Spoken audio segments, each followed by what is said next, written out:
Jesus, get off me! When your pants attack you. I just wanted to talk about Psycho Goreman. Wait, something's different. Oh! Glasses. Yes. Alright. Whoa, where did time go? It's Buff Month! And we're starting with So I Married an Axe Murderer. Yes, we're revisiting this, I'm gonna say, classic film.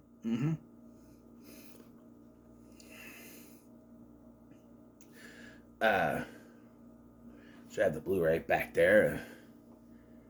I don't have the 4GB, I had the Blu-ray.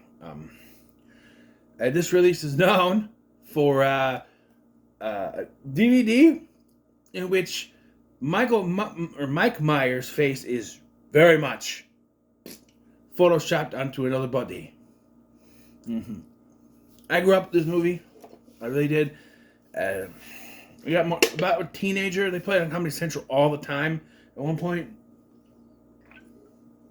this is my favorite Mike Myers comedy, so you know. People say Austin Powers. They say, what about Wayne's World? I say So I Married an Axe Murderer. I'm in a minority. It's the same thing with Jim Carrey. My favorite Jim Carrey comedy, Liar Liar. Right? So there it is. Yeah. And I love this movie. I do. From beginning to end. So, apparently this movie started out. Let's see if I can find some information on Wikipedia here. Apparently this movie started out as an idea. It originated in 1987 when Robert F. Fried, he left Orion Pictures and met with another writer, Robbie Fox, to discuss story ideas. What they came up with was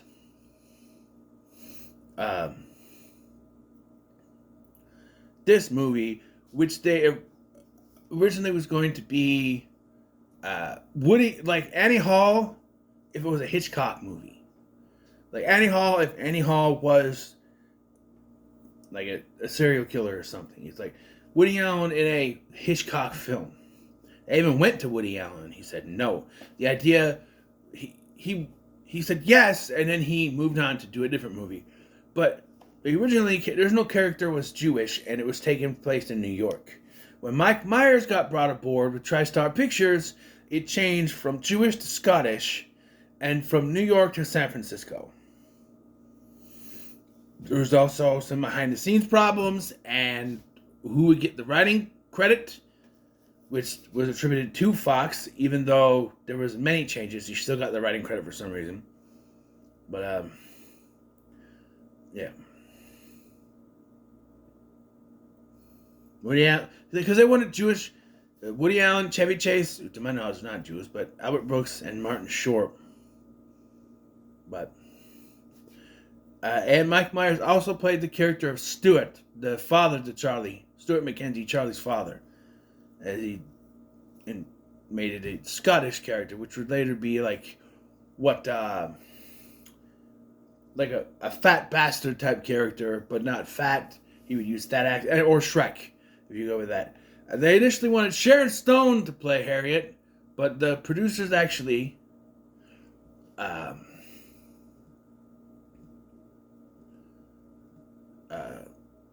going with Nancy Travis. And actually, when Sharon Stone was cast, she wanted to play both roles of Harriet and Rose, because Myers was playing two roles in the film. I don't think that would have worked. I mean, they're sisters, so it might have. But you know how much technology they would need to use? Because they got to do the composite shots with Charlie and Stuart. Then they have to do it again with Harriet and Rose. Plus, I think it would be too confusing. Because there's a good amount of makeup on Stuart, on his face to be Stuart. Whereas, what would they do with Harriet and Rose to make him look different? Ultimately, the role of Rose, the sister, went to Amanda Plummer. And of course, we know that uh, Charlie's best friend Tony is played by the great Anthony LaPaglia of Without a Trace and Empire Records in this movie. There was also various cameos by Charles Grodin, Phil Hartman, Michael Richards, Mike Haggerty, Debbie Mazar, Stephen Wright, and Alan Arkin. With Alan Arkin being uncredited, apparently. They all agreed to be in the film for an opportunity to work with Myers. Half of them don't even share scenes with him. Grodin, Stephen Wright, and Alan Arkin, I don't think ever share screen time with Mike Myers. Phil Hartman does. So does Debbie Mazar, Haggerty, Richards, and but the other three do not. So yes. Yeah, there's your production history. Let's go ahead and get into this wonderful film, and we start with what I think is the biggest plus of this movie: the soundtrack. This is one of the best soundtracks to a movie. Remember when movies had soundtracks and it wasn't just whatever was produced in-house shit? They actually went out to get other people. It wasn't like, there was a featured song or something by an artist, but it's not like Ariana Grande is going to be in Wicked. Have her do a song. I know she just did the Wicked stuff. It's like, like Miley Cyrus doing a song for the new Avatar movie. Why? When it's like, we went out and we outsourced all these. These are all songs of the time, and the first song we have is There She Goes. There she goes again. As we start off the movie with that, showing the San Francisco skyline, going into this poetry bar, following this gigantic, huge cappuccino. Hello, as it lands in Charlie McKenzie's lap. Not that way, he just goes to him. And for a first line, I think this is a fantastic first line. Excuse me, I believe I ordered the large cappuccino. Hello, look at this. Hello, look at this. It's like a bowl. And he cut to Tony, who is dressed like Huggy Bear from Starsky and Hutch. And I do like the line too, where it's like, you don't look like you're laid back. You look like an undercover cop trying to look laid back. I'm an undercover cop trying to look laid back. Yeah. And so he plans on doing... Charlie is a poet. Kinda. I never got the kind of poetry reading like this. The kind of the beat poet things. Never gotten those. They're always kind of weird to me. I don't think we have any of those in Minnesota. And if we did, not anymore. We don't have any poetry clubs or anything here in Minnesota. At least not where I live. Maybe in the cities. I don't know. But he plans to do his woman, woman, woman poem, which he does every time he breaks up with a girl, which I guess is all the time. I guess he does it every time. His latest is a Sherry, who he believes stole his cat. Yes, and so we get the woman. Whoa, man. Woman. She was a thief. You gotta believe. She stole my heart and my cat. Betty, Judy, Josie, and those hot pussy cats. They make me horny. Saturday morning. Girls of cartoons won't leave me in ruins. I want to be Betty's Bonnie. Jane, get me off this crazy thing called love. Then he blows up the candle. It's a variation of the same thing each time with him blowing out the candle. And like, Charlie talks to him about this. Like, every time you get with a girl, you find some reason to break up with her. What about, I forget the other girl's name. He's like, she smelled like soup. What? What does that mean? She smelled like beef vegetable soup. Like, he makes an excuse because he's afraid of commitment. Even admits as such. Things happen. His family, his parents are celebrating their 30th wedding anniversary. And, they're going to have a party for them. But first, we're gonna go over to their house, and we go Saturday night. S-A. Remember when music cues would just hit a movie? You go to the next scene, you hit a music cue, right? Saturday night, and we see just how good of these shots are. They're standing in frame. One is like behind them. Sometimes they're standing in the same frame, and it's hard to tell. This is 1993, and it's hard to tell. It's almost seamless. You know, like in Sinners, when they say you have a hard time, sometimes you forget that Michael B. Jordan is playing both roles. You think it's two people. You forget that actually there's only one person there at a time. It's kind of like that, though. With the Scottish voice, you do kind of realize it's Mike Myers, but they get there, and we get what I assume was improvisation from Mike Myers, because he's sitting there with Tony as Stuart, and he just seems to riff off, because you can tell the look on Anthony Papakia's face. This is not scripted. He is laughing his ass off at this stuff that he's rattling off. For instance, did you know that there is a place? There is an elite group, a group of the most elite people called the Pentaverate. Yes, they meet in a place called the Meadows. And who's in this? The Queen, the Vatican, the Gettys, the Rothschilds, and Colonel Sanders before he went tits up. Oh, I hate the Colonel with his wee beady eyes. And you're gonna buy my chicken, oh. How could you hate the Colonel? It's a well-known fact. He puts a chemical in his chicken that makes you crave it fortnightly, smartass. Yeah, and, you know, this isn't just something he rattled off to be funny. Mike Myers actually believes this because he would produce a miniseries for Netflix many years later called The Pentaverate, which I haven't seen, and I don't know. Yeah. And this is where this idea is first brought up, where his mom, played by Brenda Fricker from Home Alone 2, is reading the paper, the Weekly World News. And in it, she points out Mrs. X, who marries her husbands, then kills them. Right? And it's one of those things where you think in real life, there's no way that would work. Like, there's witnesses. People have seen this person.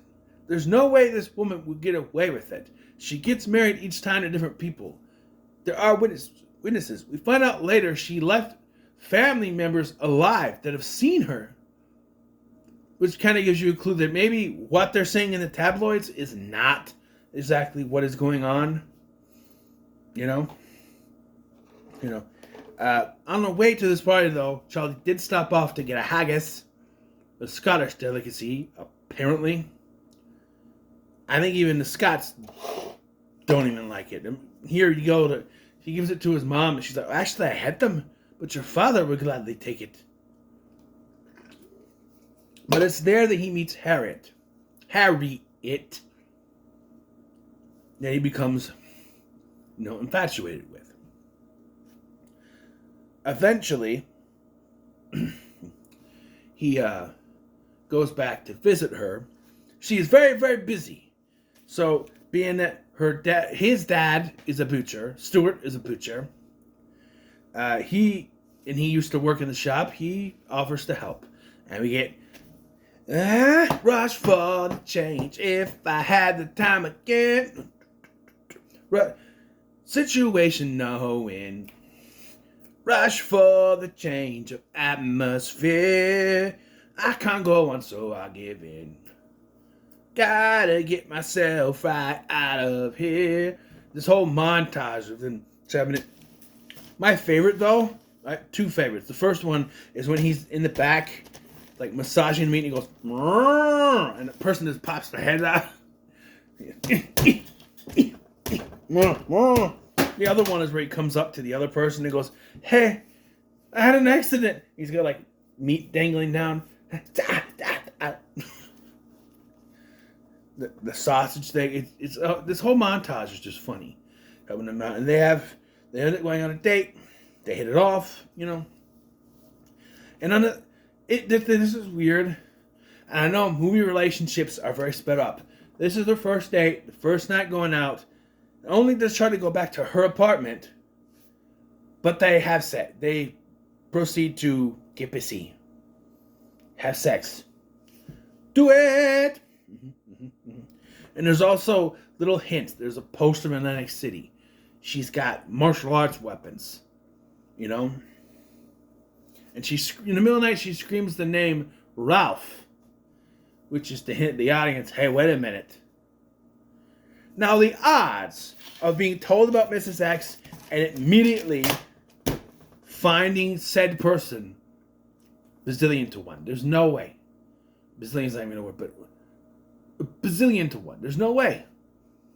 There's no way. But for the movie, sure. He wakes up and thinks she's in the shower. But it's her sister Rose, played by Amanda Plummer. There's the edit where he leaves, and they go downstairs, and she's down there already.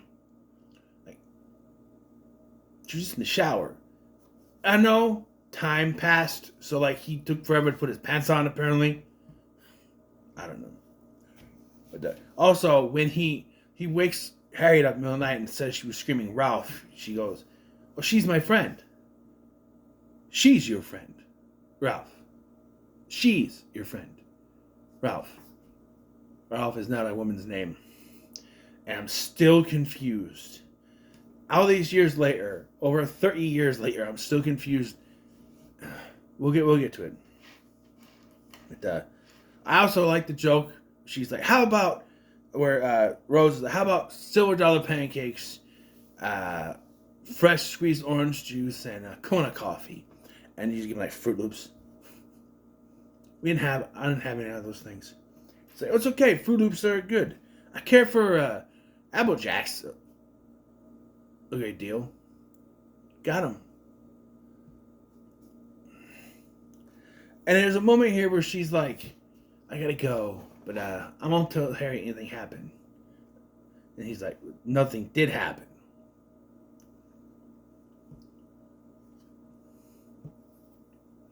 Right. And then, 1, 2, Prince is still before you. Just go ahead now, princess. The princess do adore you. Just go ahead now. I'm telling you, they're with these. And this was always an odd scene to me in an odd movie, of all things. He and Tony are going to Alcatraz prison with their tour guide, John Johnson, a.k.a. Vicky, played by the late, great Phil Hartman. And he's just running out of stuff. And they're talking about Harry. I've never been happier and all this. And yeah. So, of course, it's time to introduce her to the parents. And it's here that everything starts to go downhill. They get there, they start talking, and he decides to go to the bathroom because apparently he's got a pickle up his ass. Heat! Pants! No! I didn't even get to talk about the head thing. Look at his gargantuan cranium. Shh. Hey, it looks like Sputnik. Round but quite pointy in parts. Aye, that's a better one, wasn't it? He's crying himself to sleep tonight on his huge pillow. Then they just calls him Heed for the rest of the movie. So it's here that he goes to the bathroom and he finds that paper. And he starts reading about all the people that Mrs. X has killed. And starts to realize, wait a minute, there's a lot of connections to Harriet here. He gets nervous. So the next day he goes to talk to Tony and point this stuff out. You know? I should also mention, because I think it's established before this, there is a running joke where Tony wants the chief to be more like the chief on Starsky and Hutch. But he's very nice. Alan Arkin, he's very nice. He's very nice. So there's a running joke where he keeps trying to be meaner, but not yet. But Charlie points this stuff out. And they say that Ralph is from Dallas. But then later they say he's a native San Franciscan. So he moved to Dallas. It's kind of weird. But anyway.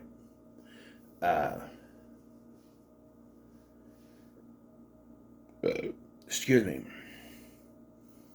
When he points this stuff out, and he's like, she has a poster like city, and what about the only you language? What does Harriet know the words to even know the words to only you?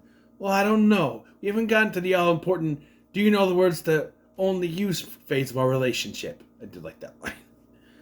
Charlie, you're paranoid. You're paranoid. You're just paranoid. But his nerves, they start to get to him. You know? They really do. To the point that, like, he's... Like, we cut to him in Harriet's apartment trying to do a thigh master. Because 90s. And he sees the report about how a lot of people are poisoned by food or something. And she brings him a shake, which he refuses to drink. And then they sort of kind of get over it. And she messes with his ear and he freaks out and brings up an episode of Night Gallery. I don't know if this episode exists, but I want to find it. Apparently there's an episode where an earwig got in someone's ear. And they got it out. The good news is they got it out, but the bad news is that it's a female and it laid eggs. That would be a very disturbing episode of something that was real. I have to look it up, I guess, but yeah. He's very disturbed. And yeah, and then he goes back to Tony, I think. Or he's setting up something for his parents' anniversary. And it's here that we get the Michael Richards, Mike Haggerty cameos, where Mike Haggerty's going, it's in a newspaper. He's making an announcement for their anniversary. And they're going over the obituaries. One of them, guy was found dead on a cable car. And the response from Mike Richards, guy left his heart in San Francisco. And he's like, come on, that's a real person. But then he goes, okay, native of San Franciscan, Elliot, Ralph, plumber, moved to Dallas. They found him they found his body in the sewer. You know what? Guy takes his job too seriously, ends up going down the drain. And this whole thing is lead to a very, one of the infamous Michael Richards rants that he likes to do. I am an insensitive man. The thing is, he keeps asking, Charlie keeps asking to say anything about about the wife to Richards. But Haggerty would know it. And Richards like, no, they didn't mention the wife. And I'm like, how would he know? The other guy should do it. I just noticed it this time. It should be the other guy that freaks out. He's like, that's my ride home. Sorry.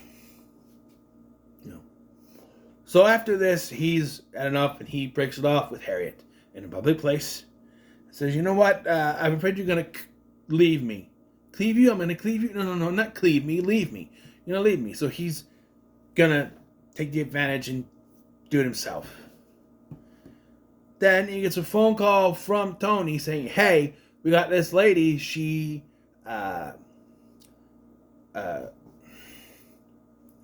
what's the word I'm looking for? She confessed to the murder of Ralph Elliott. So then he runs to Darius' place, and we get... Oh, I forgot about this scene, because I forgot to mention. There's another scene. We'll bring it up here. When they were still together. Because they got to dinner with Tony and Debbie Mazar's character. Quite honestly, you probably could have taken this out. I don't really know if you need it, but... This does lead to the bathroom scene, which we'll get to, where, like, they start walking in the rain. There's a whole thing like, what would you rather do? I forgot what it was. Something about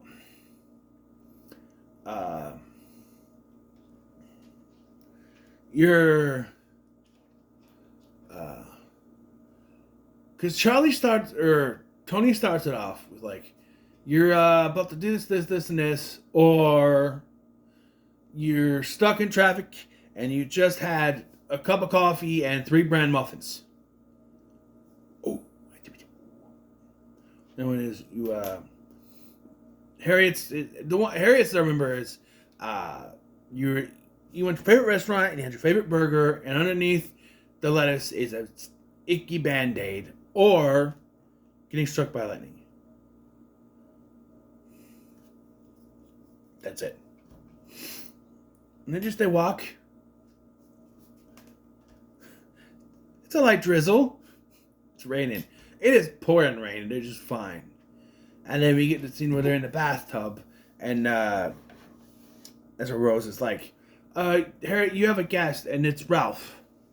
And we get the whole, I'm naked, aren't I?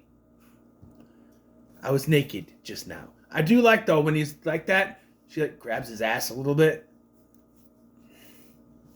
Anyway, broken up. He goes back, he apologizes, he wants her back.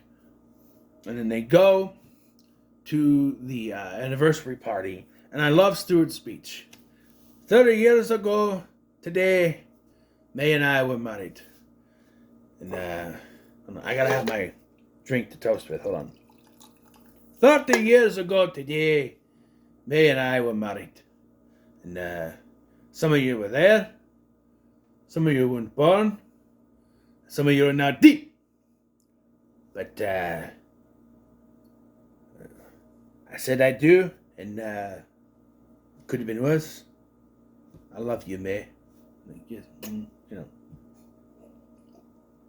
I just remember when I watched this with Big LT, when he said, some of you are now deep. He laughed his butt off. He thought it was so funny. Some of you are now deep. And that's why I'll say deep sometimes. What are you doing? He's deep. What are you talking about? You know. Some of you are now deep. But, yeah. So that Charlie, the pickle falls out of his ass, apparently, because he proposes to Harriet. She says no, but then he kind of pokes and prods and begs her. And she says yes. And we immediately cut to the wedding. And I'm going to go, wait a minute. I know that movie romances are fast, but this is... Okay, Ghost Rider people, let's rewind a little bit. They met each other just before... after the first scene of the movie, they meet each other at the butcher shop. Then he goes to see his parents. The next day is when he asks her out, right? He helps her out. They go on a date. First date, they bang, boom. And then they kind of been, I guess maybe they've been with each other for a little while, but then he breaks it off because he thinks she's Mrs. X. And then he's assured that she's not. And now they're getting married. It's kind of quick. I assumed that the montage was on maybe a month or two, right? Depending on what it was when it started, and blah, blah, blah. Right? Maybe a month. But, yeah, so they get married, and if you think I'm sexy, and you want my body, come on down and let me know. If you think you want my body, and you think I'm sexy, come on and let me know. Here's a weird eye, she's sitting in her leathers. Let's get physical and get this thing together. If you want my body, and you think I'm sexy. Piper falls down. We have it Piper down. We have it Piper down. It's okay, it's just past. Piper is down. Yeah.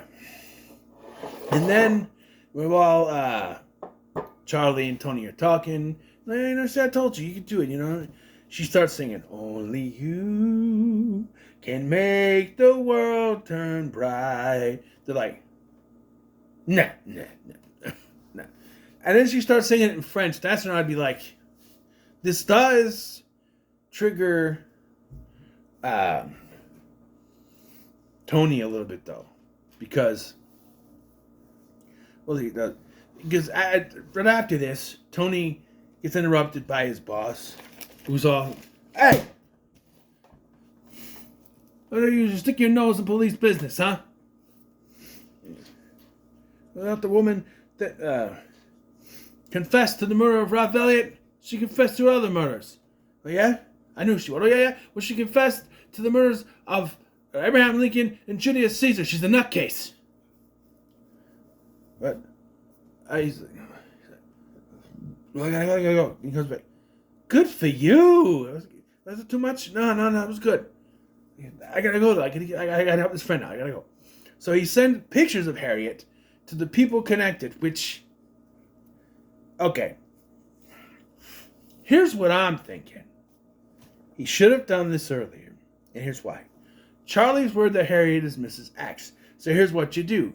You find all the people that Mrs. X killed, supposedly, and you find out the family members.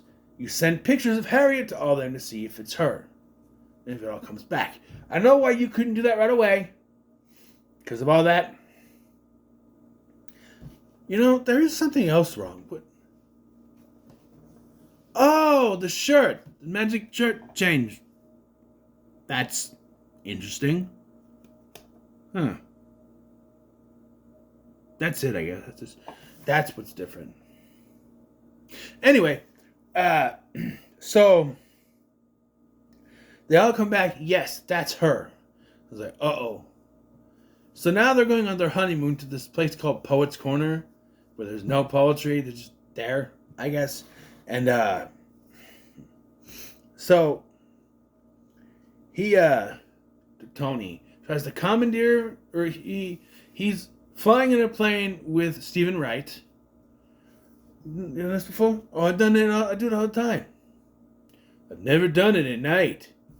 But he makes it to the town and tries to commandeer Charles Grodin's vehicle. He says no, and ends up riding shotgun with him. He gets to the place just as everything's about to go down. So he did call Charlie earlier when he gets to town.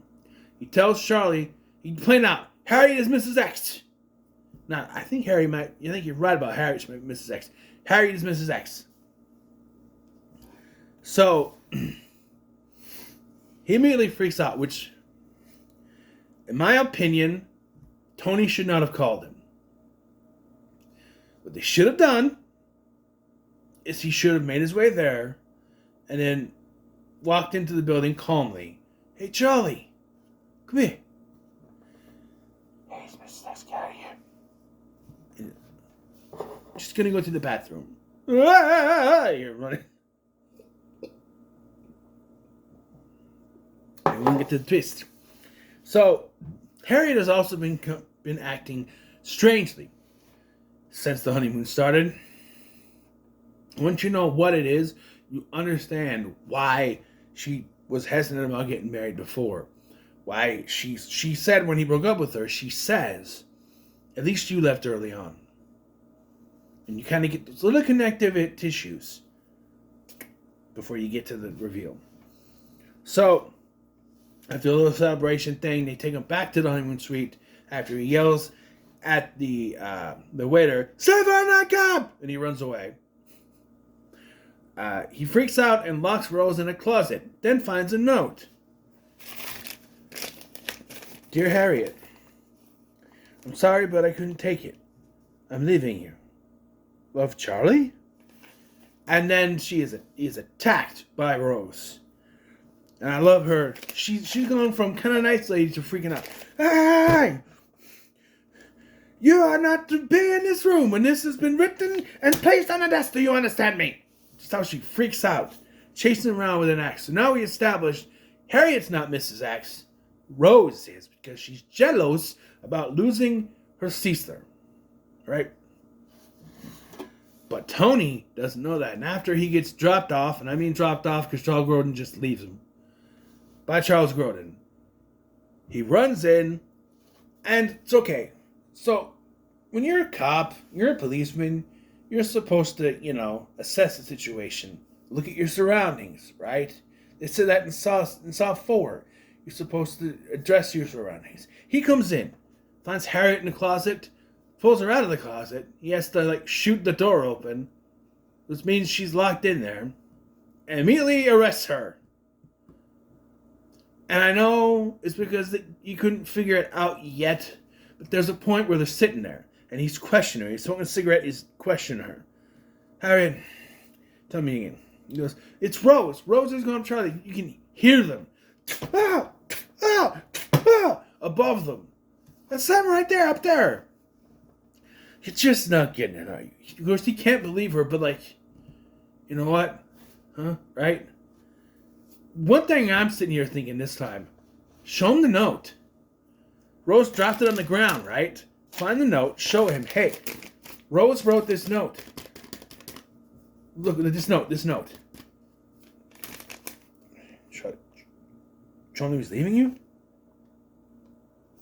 This isn't Charlie's handwriting. It's not Charlie, it's Rose.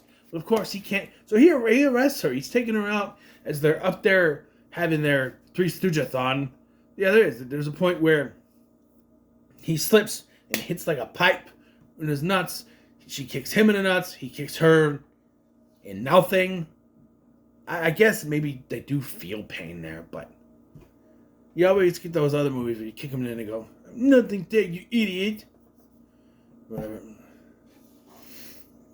Eventually, he does see them up on there, and I do like that when Rose almost falls down, Harriet does yell for her. That's her sister. Oh, Rose! Eventually, Tony is able to get up there and pull her down, and she is arrested, and we get the Rose, jailbird, Harriet, sweet Harriet. There was another one too that he did, because he tries to do the woman poem again and can't blow out the candle because there's something different about Harriet. And then when he tries to get her back, he does Harriet, sweet Harriet, no Harriet, sweet Harriet, hard-hearted harbinger of haggis, beautiful, bemused, bellicose butcher, unknowing, untrusting, unlove, Ed. He wants you back, he screams into the night air like a fireman going into a window that has no fire, except for the inferno of his heart. I am lonely. It's really hard. This poem sucks. And he has another one. I don't remember how the other one goes. Harriet, Rose, jailbird. Aha! She roos. Harriet, sweet Harriet. So I don't know how it goes. But we get a reprise of There She Goes. There she goes again. Until then the credits go a cover version of S-A-T-U-Y-D-A-Y. Night. I think the soundtrack has both versions of There She Goes. The female version and the male version.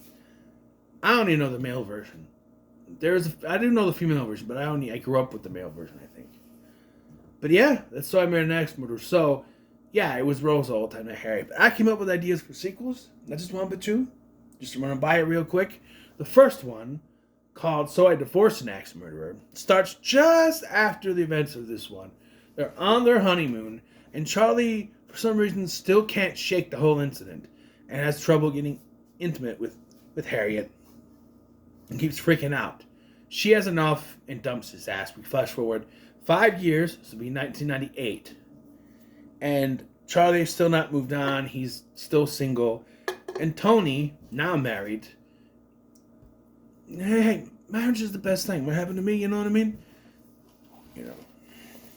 As we find out that Harriet actually hey, maybe you should talk to Harriet, you know? She has put an announcement in the paper that she is now getting married. She doesn't live there. She lives in Florida now. We find out that his parents have also retired to Florida.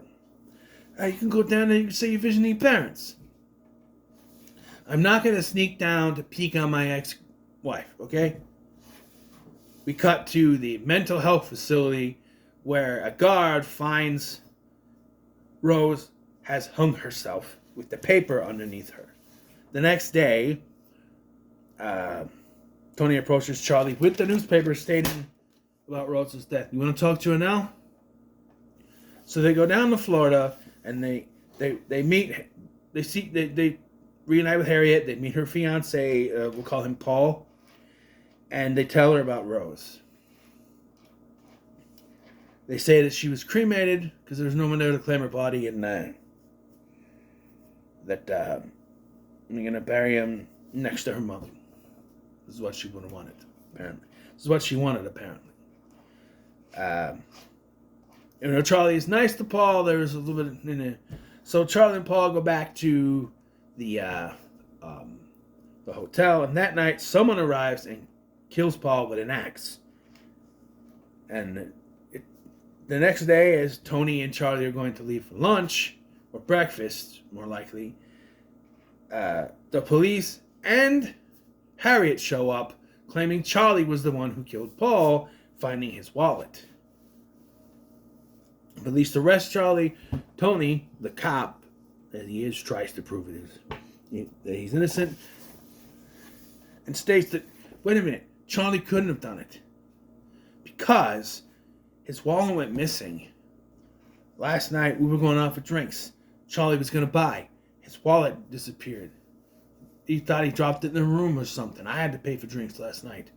Somebody must have took it off of him and framed him for that. Who? Not to skim through the other stuff. We do have scenes with the parents, Stuart freaking out, the mom freaking out. They said maybe you couldn't get the actor who played William back to say he's in college, which would make sense because they're retired, he's in college, that sort of thing. It is 5 years. You know. That stuff, trying to free him, stuff. But then you get maybe a couple more killings each year. Another cop. Then the incriminating one, Tony gets a call from the chief, Alan Arkin, saying, hey, the guard that was in charge of Rose was found dead and stuffed in a dumpster at the asylum. It realized that Rose faked her death with help from the guard that she had been seducing and tricked him into letting her out after finding out that Harry was getting married again. She killed Paul and was framing Charlie for it.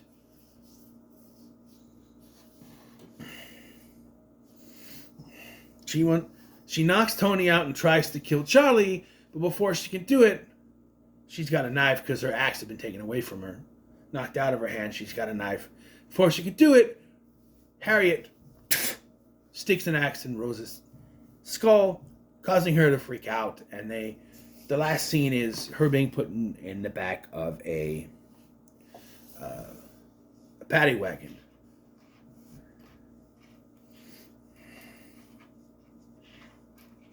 Yeah. Sending her to her own mental institution after what happened. And that's how this one ends. It's directly set to set up another one. 1 year later. So it'd be 1999. I don't want this to go out of the 90s. So 1 year later in 1999, Charlie has moved on and is marrying a woman named Christine. Or Christy, something like that. And their wedding is set to happen. You know, as fast as he gets married, it'll work. Meanwhile, Harriet is being transferred from Florida to California. She got off a plane, she's put in another wagon, and is being taken to the mental institution in San Francisco when they almost hit something on the side of the road. Causes the thing to fall over, and when Harriet comes to, the door is wide open, and she runs off, wanting to be free.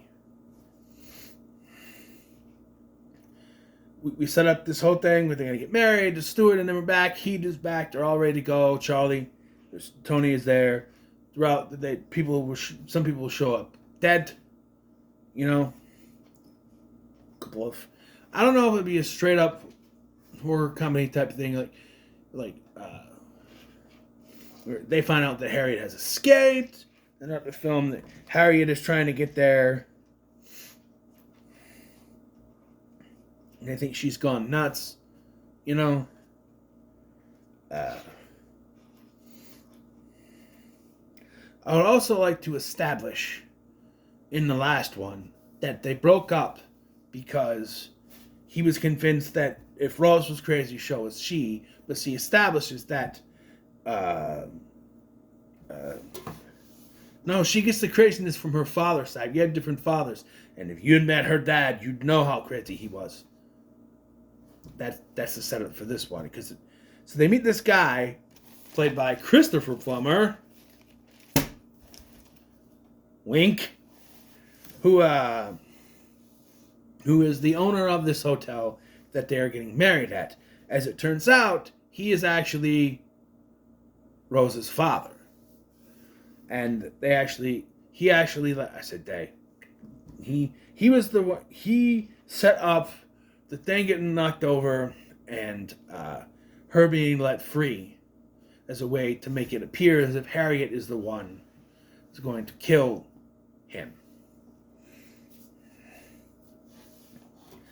As it turns out, he's the new wife to be is actually in cahoots, as she was sent by Christopher Plummer as a way to lure him into getting married again, false sense of security, and I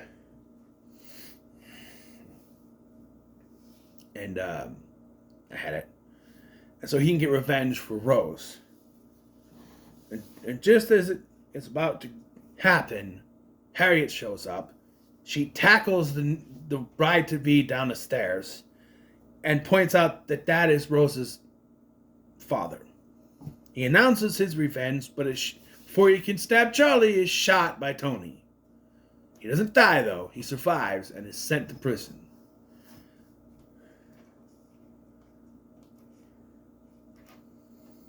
And Charlie and Harriet confess that they're still in love with each other, and they get remarried and happily ever after. Hey, we're supposed to have a wedding, right?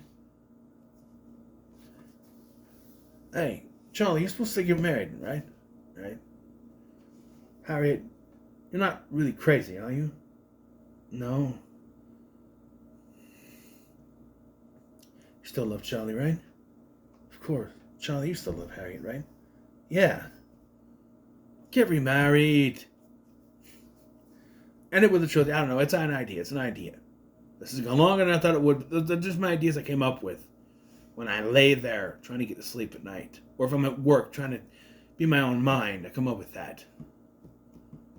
I thought the idea of Rose's dad, Rose and Harry not having the same dad, as Rose gets her chaotic tendencies from her dad.